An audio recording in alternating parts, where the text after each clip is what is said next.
بسم اللہ الرحمن الرحیم۔ اب میں آپ کو نمازوں کے اوقات جو ہیں وہ فقہاء کرام کی کتابوں سے آپ کی خدمت میں عرض کروں گا۔ پہلے میں نے جو آپ کی خدمت میں عرض کیا وہ قرآن مجید فرقان حمید سے وقتوں کے اوقات بتائے، حدیث پاک سے۔ اب میں فقہاء کرام کی باتوں سے جو ہے نماز فجر، نماز ظہر، عصر، مغرب، عشاء کے اوقات عرض کرتا ہوں۔ وقت فجر طلوع صبح صادق سے آفتاب کے کرن چمکتے تک ہے۔ یہ اس مسئلے کو آپ نے یاد رکھنا ہے کہ جو نماز کا وقت ہے فجر کا، وہ وقت ہے آفتاب کی کرن جو ہے چمکتے وقت تک ہے۔ یہ مسئلہ متول میں موجود ہے۔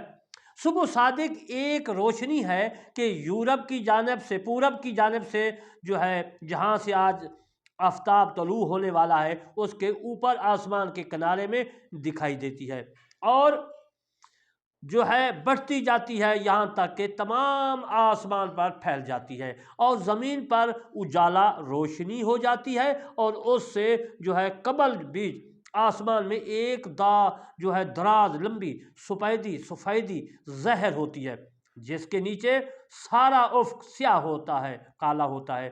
صبح صادق اس کے نیچے سے پھوٹ کر جو ہے جنوباً شمالاً دونوں پہلوؤں میں پھیل کر اوپر بڑھتی ہے، اور یہ دراز یعنی لمبی سفیدی اس میں غائب ہوتی ہے۔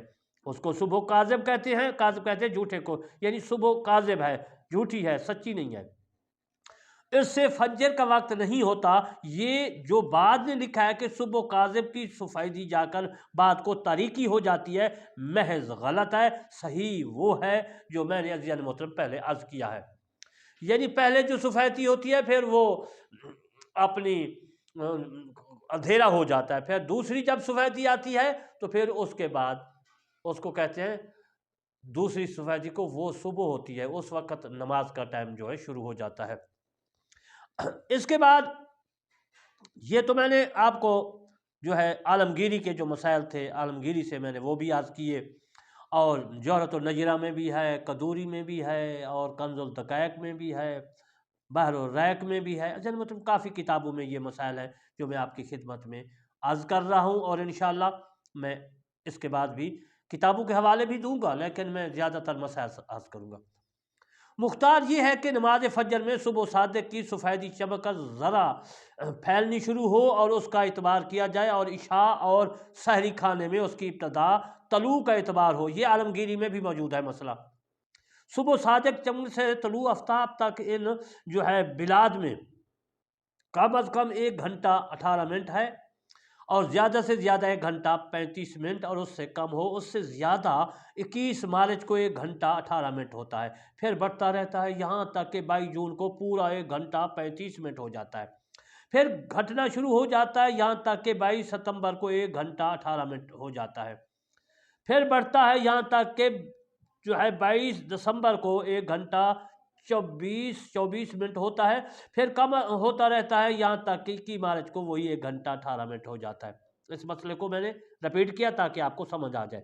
جو شخص وقت صحیح نہ جانتا ہو اسے چاہیے کہ گرمیوں میں 1 گھنٹہ 40 منٹ باقی رہنے پر سحری چھوڑ دے، خصوصاً جون، جولائی اور جاڑوں میں، سردیوں میں 1.5 گھنٹہ رہنے پر، خصوصاً دسمبر جنوری میں، اور مارچ و دسمبر، اور آخر میں جب دن رات جو ہے برابر ہوتا ہے تو سحری 1 گھنٹہ 24 منٹ پر چھوڑ دے۔ اور سحری چھوڑنے کا جو وقت بیان میں نے کیا ہے اس کے 8-10 منٹ بعد جو ہے اذان کہی جائے، تاکہ سحری اور اذان دونوں طرف جو ہے احتیاط رہے۔ بعض جو ہے نواقف آفتاب نکلنے سے 2-2.25 گھنٹے پہلے اذان کہہ دیتے ہیں، پھر اسی وقت جو ہے سنت بلکہ فرض بھی بعض دفعہ پڑھ لیتے ہیں، نہ یہ اذان ہوئی نہ نماز۔ بعضوں نے رات کا 7واں حصہ وقت فجر جو ہے سمجھ رکھا ہے۔ یہ ہرگز نہیں ہے، یہ بالکل صحیح نہیں ہے کہ ماہ جون جولائی میں جب کہ دن بڑھتا ہے اور رات تقریباً 10 گھنٹے کی ہوتی ہے، ان دونوں تو البتہ وقت صبح و رات کا 7واں حصہ یا اس سے چند منٹ پہلے ہو جاتا ہے، مگر دسمبر جنوری میں جب کہ رات 14 گھنٹے کی ہوتی ہے اس وقت فجر کا وقت 9واں حصہ بلکہ اس سے بھی کم ہو جاتا ہے۔ ابتدائی وقت فجر کی شناخت تو دشوار ہے، خصوصاً جب کہ گرد و غبار ہو یا چاندنی رات ہو، لہٰذا ہمیشہ طلوع آفتاب کا خیال رکھے کہ آج جس وقت طلوع ہوا دوسرے دن اسی حساب سے وقت مذکرہ بالا کے اندر اذان و نماز فجر ادا کی جائے گی۔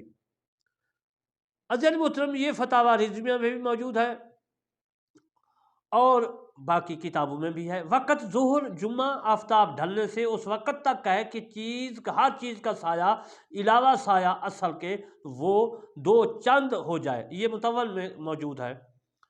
ہر دن کا سایہ اصل وہ سایہ ہے کہ اس دن آفتاب کے خط نصف النہار پر پہنچے کے وقت ہو جاتا ہے اور وہ موسم اور بلاد کے مختلف ہونے سے مختلف ہو جاتا ہے۔ دن جتنا گھٹتا ہے سایہ بھی گھٹتا جاتا ہے اور دن جتنا بڑھتا ہے سایہ بھی کم ہوتا جاتا ہے، یعنی جاڑوں میں زیادہ ہوتا ہے اور گرمیوں میں کم۔ اور ان شہروں میں خط استوا کے قریب میں یہ واقع ہے کم ہوتا ہے، بلکہ بعض جگہ بعض موسم میں بالکل ہوتا ہی نہیں جب تک کہ آفتاب بالکل سمت راست پر ہوتا ہے۔ چنانچہ موسم سرما میں دسمبر میں ہمارے ملک پاکستان کے عرض بلند پر کے 28 درجہ کے قریب واقع ہے، 8.5 قدم سے زائد یعنی سوائے کے قریب سایہ اصلی ہو جاتا ہے۔